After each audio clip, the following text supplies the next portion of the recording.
The cold wind of the northern latitudes chills to the bone, even through the thick cloth of a naval greatcoat. But in the British Admiralty headquarters in June 1942, the tension was palpable. On vast tables cluttered with maps, tiny wooden models of ships represented the fates of thousands of people and millions of tons of steel, gunpowder, and provisions. The focus was on a convoy codenamed PQ-17. This was not just a collection of merchant ships, it was the floating hope of the Eastern Front, laden with tanks, aircraft, and trucks awaited in the struggling Soviet Union. However, over this caravan, like the shadow of a giant predator, hung a threat, the mere mention of which made seasoned sea dogs change color. The German battleship named Tirpitz, a steel monster weighing over 50,000 tons, lay in the Norwegian fjords, ready to put to sea at any moment. This potential encounter transformed an ordinary logistical operation into one of the darkest dramas in the history of the world's oceans, where the fear of an unseen enemy proved more destructive than actual torpedoes and bombs. By the summer of the second year of the war, the situation in the northern waters had reached a critical point. Nazi Germany understood perfectly well that the artery connecting the ports of Great Britain and the United States of America with Arkhangelsk and Murmansk was key to the Red Army's endurance. Every successful steamer meant new divisions armed with the latest technology, and every sunken ship brought closer the fall of Moscow. Hitler's command had amassed colossal forces in Norway, hundreds of aircraft from the 5th Air Fleet, dozens of submarines, and most importantly, a surface group led by that very Tirpitz. The British, who bore the primary responsibility for escorting the convoys, found themselves trapped by geography and circumstances. The route lay through a narrow corridor between the Arctic pack ice and the occupied coast of Norway, where German airfields were so close that pilots could make several sorties a day. The first days of the voyage did not portend a catastrophe of such magnitude. 35 cargo ships, accompanied by a powerful escort of destroyers, minesweepers, and corvettes, confidently advanced eastward. At some distance, a covering group of heavy cruisers followed, and even further, in the fog, were battleships led by Victor Alexander Charles Edward Dandridge Pound, first Sea Lord of Great Britain. The problem was that the British Admiralty believed in the invincibility of the German battleship more than in their own forces. In their eyes, the Tirpitz was not just a ship, but a symbol of the inevitable doom of any formation that would cross its path. This fixation on a single threat created an atmosphere of paranoia, where any intelligence report was interpreted in the most pessimistic light. Political pressure from London and Washington demanded that convoys proceed at all costs.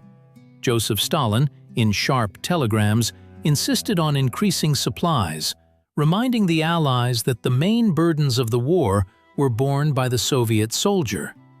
Winston Churchill understood the importance of these supplies, but as an old sea lord, he was painfully sensitive to the potential loss of His Majesty's fleet's main forces. For Britain, the loss of cruisers or battleships in the Arctic trap would mean a global catastrophe, undermining naval dominance in all oceans. Thus, the fate of merchant ships with Lend-Lease cargo was initially viewed through the prism of preserving the Royal Navy's combat core. This created an ethical and strategic rift that sooner or later was bound to lead to a breakdown. On July 4, 1942, the situation became extremely tense. Intelligence reported that the Tirpitz had left its anchorage in Trondheim and moved north to Altenfjord. This meant that the battleship was only a few hours' journey from the caravan's route. A feverish discussion began in London. Admiral Pound, exhausted by sleepless nights and the burden of responsibility, made a decision that would forever enter history textbooks as an example of one of the most controversial orders. At 9 o'clock in the evening, a radiogram arrived at the flagship vessels. The convoy was to scatter. This meant that organized defense ceased to exist. Each cargo ship captain was now on his own, and the escort warships received orders to proceed at full speed to the west, so as not to engage in battle with the presumed German giant. The sailors' reaction to this order was a mix of shock and fury. The commander of the close cover forces, Admiral Hamilton, and the commander of the immediate escort, Jack Broom, could not believe their eyes.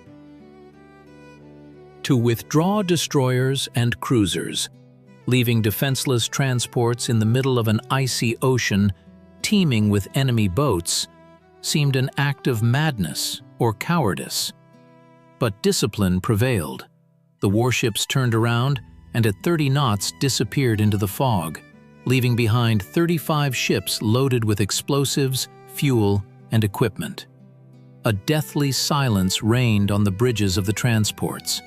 People understood that without the anti-aircraft fire of the destroyers and their depth charges, they would become training targets for aircraft and submariners. The German command, in turn, was extremely surprised by such a gift.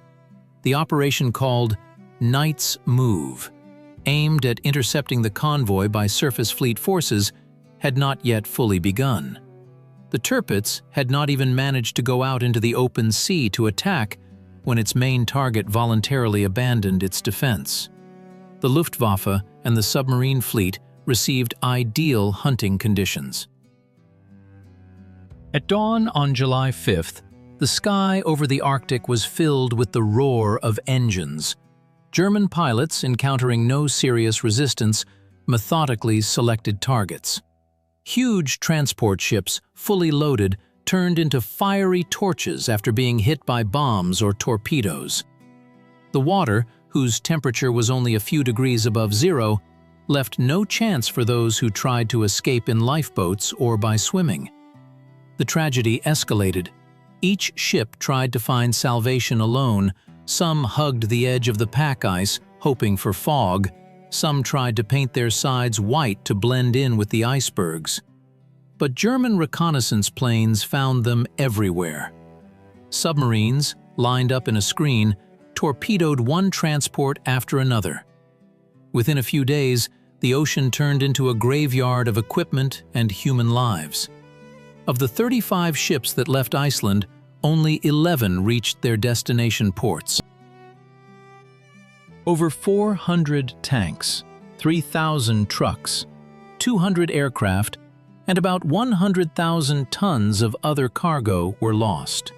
This was a crushing blow to the supply of the Eastern Front during the most critical period of the battle on the Volga and in the Caucasus.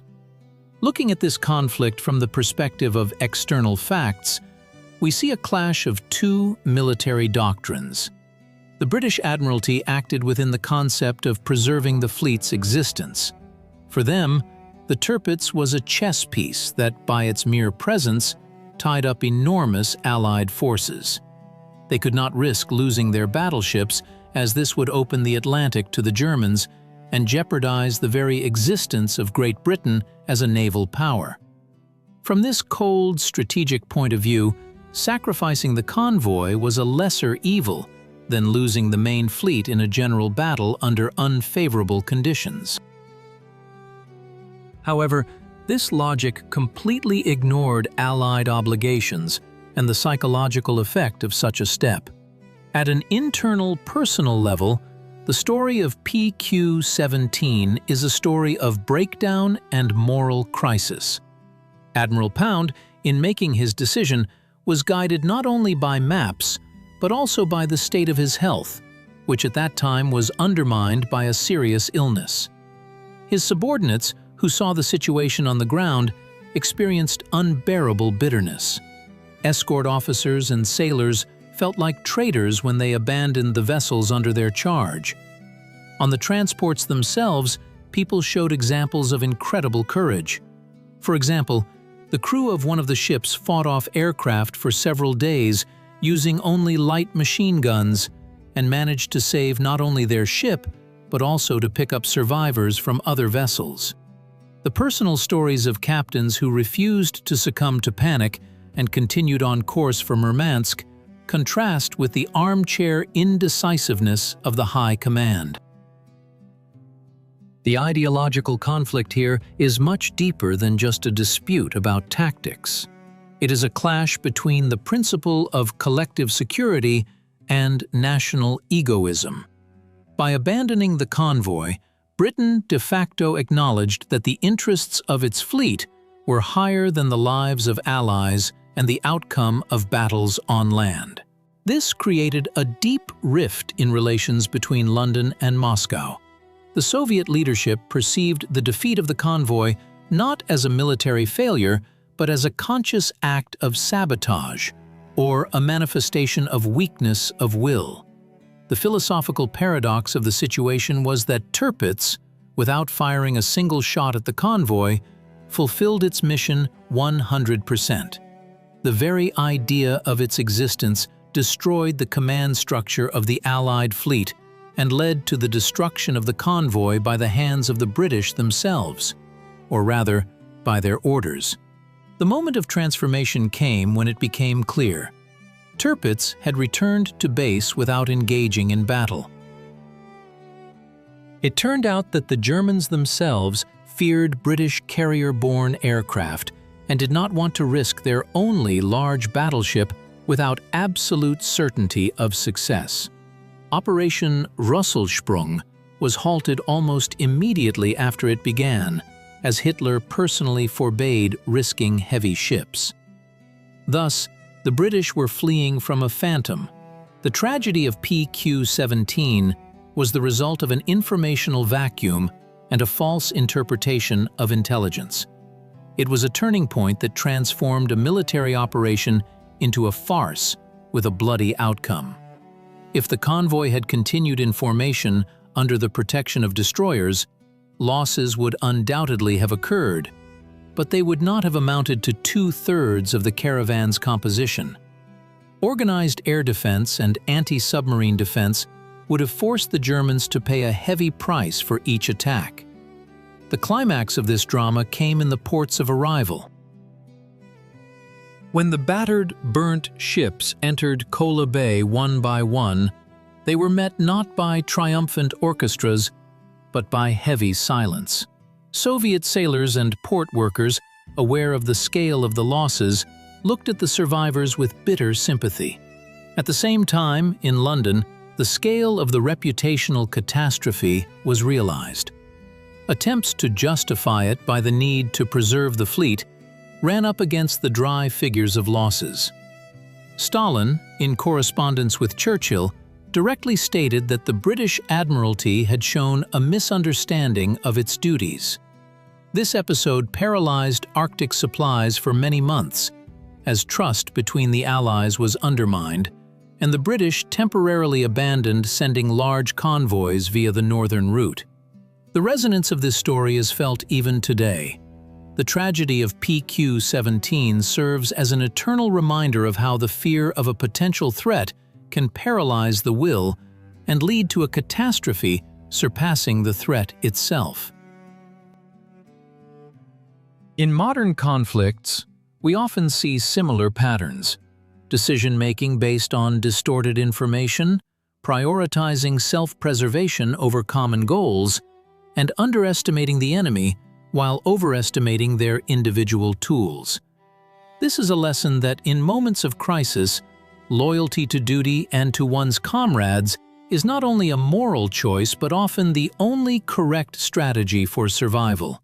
The destruction of structure always leads to defeat, and the example of the abandoned convoy is the most vivid proof of this in the history of naval warfare of the 20th century. We return to that very icy wind in the Arctic that once fluttered flags on the masts of 35 ships. Today, thousands of tons of metal, which should have helped end the war faster, rest at the bottom of the Barents Sea. They lie there as a monument to human error, paranoia, and a tragic mismatch of interests. That first impulse of fear of the Tirpitz, arising in a cozy office in London, traveled thousands of kilometers and echoed in explosions on the horizon, where the sailors had no choice but to accept their fate. The story of PQ-17 is not just a tale of war at sea. It is a story of how easily trust can be shattered and how dearly one then has to pay for it. And every time we face the need to choose between risk and safety, the shadows of the lost ships remind us. Sometimes the safest-looking path leads directly into the abyss. This episode makes one ponder the nature of leadership. First Sea Lord Pound possessed vast experience, but he became a hostage to a system that did not forgive prestige losses. In total war, the prestige of a ship was often placed above the life of a sailor on a merchant vessel. This created a monstrous dissonance. Convoy PQ-17 became a victim of a mathematical calculation in which the variable called honor was bracketed out in favor of preserving material assets. However, history has shown that technology without the will to apply it, and without trust between those who operate it, turns into a useless pile of metal. The route of the convoy was a lesson that had to be learned under fire, and subsequent convoys, such as PQ-18, already sailed with much stronger and more resolute cover, ready to fight to the last. Ultimately, the question of whether it was justified paranoia or undisguised cowardice remains open for debate. But the facts speak for themselves. The anticipation of the attack proved more terrifying than the attack itself.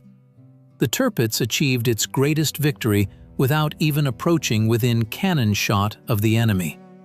It was a victory of spirit over spirit, or rather, of fear over reason.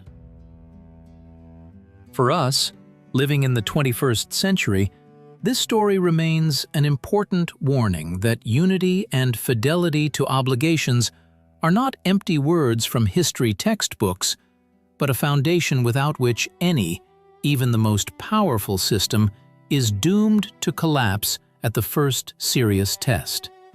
And while the northern waters continue to guard their secrets, the echo of those events will resound in every mention of the courage of those who remained to the end, and of the tragedy of those who were forced to obey a fatal order. Looking at the events of those days through the prism of today's understanding, we see that strategic miscalculations often arise under conditions of information overload and a lack of mutual trust.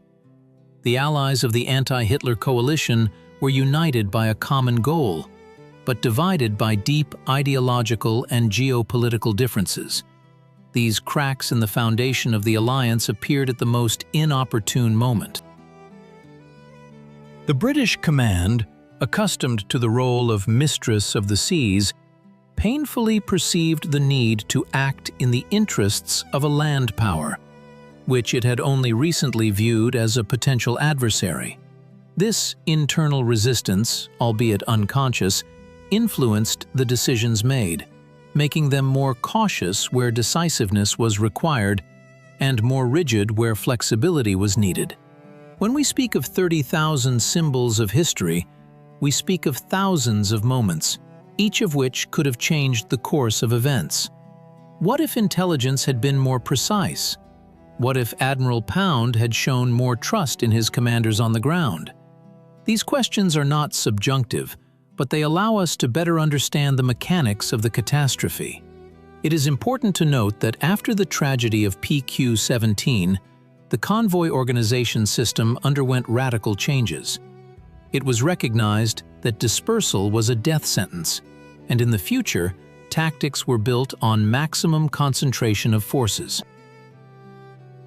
This acknowledgement of error, bought at the cost of hundreds of lives, became the key to the success of subsequent operations, which ultimately ensured victory. Thus, the Arctic drama of 1942 transforms from a mere military episode into a profound philosophical parable. It teaches us that in any conflict, the human factor remains decisive. Technologies, the power of weapons, and the speed of ships mean little if, at the crucial moment, the commander's will falters. The tragedy of convoy PQ-17 is a mirror reflecting all the complexities and contradictions of Allied relations, all the weight of responsibility, and all the bitterness of inevitable losses. It reminds us that history is written not only by the victors, but also by those who managed to learn from the bitterest defeats. Concluding this narrative, it is worth remembering once again those who did not return from that voyage. Sailors from different countries, speaking different languages, were united by a common fate in the cold waters of the Arctic. Their sacrifice was not in vain, as it was this defeat that forced the Allies to reconsider their strategy and ultimately create a more effective system of interaction. But the price of this lesson was exorbitantly high. Every name on the memorial plaques in London, Arkhangelsk, or New York is a silent reproach to that momentary weakness that led to the order to disperse. And today, when we analyze those events, we do so not to condemn, but to remember. At sea, as in life, unity is the only thing that offers a chance for salvation.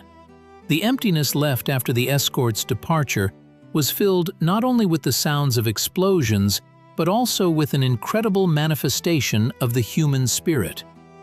There were cases when crews of small trawlers with only minimal armament deliberately approached enemy submarines to distract them from the transports. These acts of self-sacrifice often went unnoticed in official reports, but they preserved fragments of dignity in this dark chapter of the war. The history of PQ-17 is woven from such contradictions: despair and heroism, calculation and madness, the cold of maps and the heat of sinking ships. It remains alive as long as we continue to seek answers to the questions it posed to humanity more than 80 years ago. Ultimately, the northern convoys became a symbol of the impossible becoming possible when there is a common will. The tragedy of 42 was only a temporary retreat in the face of immense difficulties. Despite all mutual recriminations and the bitterness of losses, supplies continued. This testifies to the fact that even the deepest crises of trust can be overcome for a higher purpose. The path through the ice remained open, and ultimately, it was along this path that part of the strength that crushed the enemy arrived. And in this triumph, there is a share of merit for everyone who was part of that fateful convoy, regardless of whether they reached the shore or remained in the eternal ice. Reflecting on the significance of these events for the present day, we see that the lessons of PQ-17 are universal. In an era of global challenges, be they economic crises or security issues, the temptation to disperse and save oneself alone is always great. However, history teaches that such a path only leads to a multiplication of losses. True strength lies in the ability to stay in formation despite threats, however frightening they may seem. The Tirpitzes of modernity can take different guises, but the method of combating them remains the same: firmness, unity, and a willingness to protect those who are alongside you. Thus ends the story of one of the most tragic campaigns in naval history. It leaves behind not only sadness, but also a deep understanding of the complexity of human nature and the art of war. Convoy PQ-17 will forever remain in memory as an example of how important it is to maintain clarity of mind and fidelity to duty when the fog of uncertainty and fear thickens all around. And may these lessons serve as a beacon for all who today make decisions upon which the lives of other people depend. reminding them that behind every order lies a living reality that cannot be ignored for the sake of armchair schemes. The cold waves continue to beat against the shores of Novaya Zemlya and Spitsbergen, washing away the traces of past battles, but the memory of PQ-17 remains timeless. This is the memory of 35 ships that set out to sea with hope, and of 11 that delivered it to its destination. This is a story of how important it is not to abandon your own, even when the shadow of the most terrible battleship in the world looms on the horizon. And in this simple rule lies all the wisdom that we can draw from those distant and tragic events that occurred in July 1942. Looking back at the path traveled, we understand that the history of this convoy is not only a chronicle of losses, but also a testament to the incredible resilience of human civilization. Despite catastrophic command errors, ordinary participants in the events continued to perform their duty. This is the very continuous thread that connects generations. Heroism does not always look like an attack with unfurled banners. Sometimes it lies in simply continuing to hold course when you are left alone in the ocean. It was this quiet determination that ultimately proved stronger than all the battleships of the Reich. Concluding this deep dive into history, we see that the truth about PQ-17 lies somewhere between accusations of cowardice and justifications of strategic necessity. It was a tragedy of human scale, born of the imperfection of the command system under extreme stress. But it was the realization of this imperfection that later allowed the creation of mechanisms that saved thousands of other lives. History does not teach us how to avoid mistakes. It teaches us how to draw conclusions and move forward, preserving humanity even in the most inhumane conditions. The tragedy in the northern latitudes will forever remain a lesson in humility before the elements and before the face of responsibility. Let it serve as a reminder that there is no place for indecision at sea and no place for selfishness in war. And let everyone who looks at the quiet surface of the ocean today remember the price that had to be paid for these waters to become peaceful again.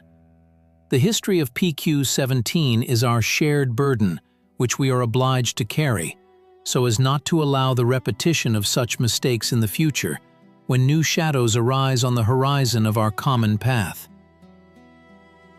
Concluding this cycle of reflections, we return to the initial scene, to that very frosty morning when the convoy was just forming.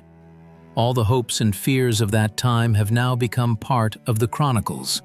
We see how past events intertwine with the present, creating a complex pattern of human experience. This experience is invaluable, as it was paid for with the highest price. And as long as we remember this, the light of knowledge will dispel the fog of any paranoia, allowing us to see the path forward clearly and distinctly, not allowing the ghosts of the past to control our future. The justice of history lies in the fact that over time, details fade, but the essence remains. The essence of PQ-17 is in loyalty, which was tested and, unfortunately, broken at the highest level, but preserved at the personal level. This is a reminder that each of us, in our place, bears responsibility for the common fate. And this is the main resonance of those events for our time. In a world where everything is interconnected, one cannot hope for salvation alone.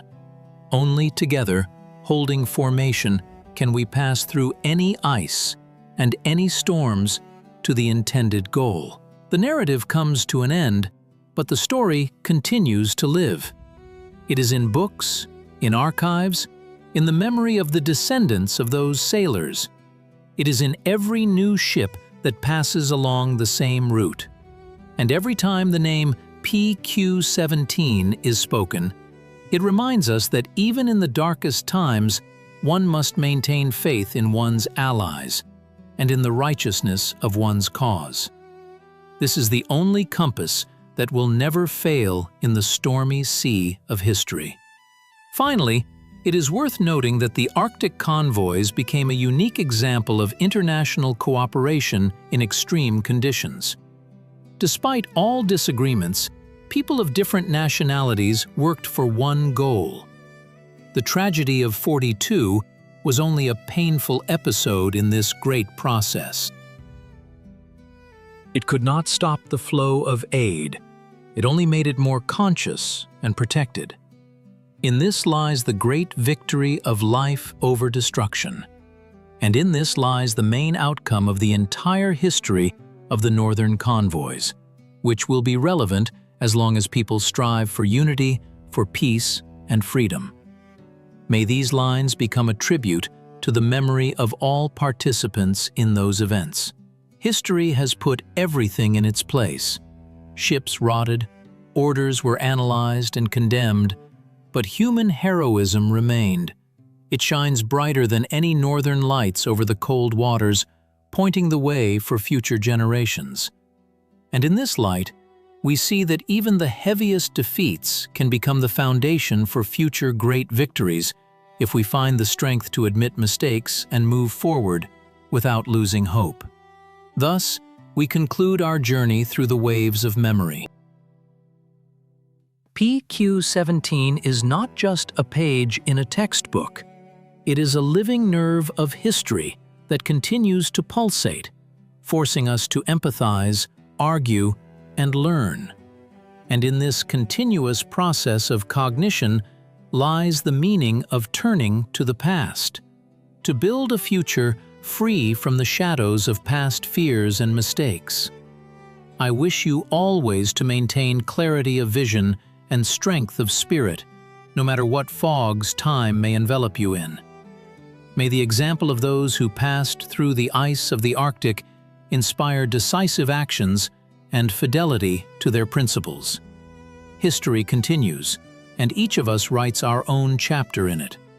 May your chapter be full of courage, honesty, and loyalty to those who are with you in the same convoy across the ocean of life.